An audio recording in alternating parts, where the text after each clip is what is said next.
রাজনৈতিক পট পরিবর্তনের পর আজ অনুষ্ঠিত হচ্ছে বিএনপির জাতীয় নির্বাহী কমিটির বর্ধিত সভা। দীর্ঘ ২৮ বছর পর জাতীয় সংসদ ভবনের এলডি হল প্রাঙ্গণে বিএনপির পূর্ণাঙ্গ বর্ধিত সভা অনুষ্ঠিত হচ্ছে।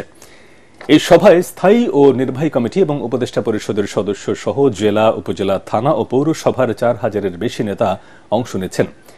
এছাড়া ২০১৮ সালের সংসদ নির্বাচনে অংশ নেওয়া প্রার্থী ও মনোনয়ন পাওয়া প্রার্থী সহ ১১টি অঙ্গ ও সহযোগী সংগঠনের নেতারা সবাই আমন্ত্রণ পেয়েছেন। দলের নীতি নির্ধারকরা জানান, দেশের চলমান পরিস্থিতিতে দলের ভবিষ্যৎ পরিকল্পনা নির্ধারণে এই সভা অত্যন্ত গুরুত্বপূর্ণ।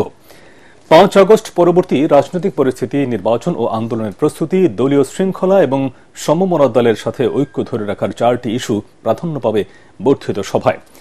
এছাড়া দলের সাংগঠনিক অবস্থা ও রাজনৈতিক পরিস্থিতি নিয়ে তৃণমূল নেতাদের মতামত শুনবেন ভারপ্রাপ্ত চেয়ারম্যান তারেক রহমান, দেবেন গুরুত্বপূর্ণ দিক নির্দেশনা।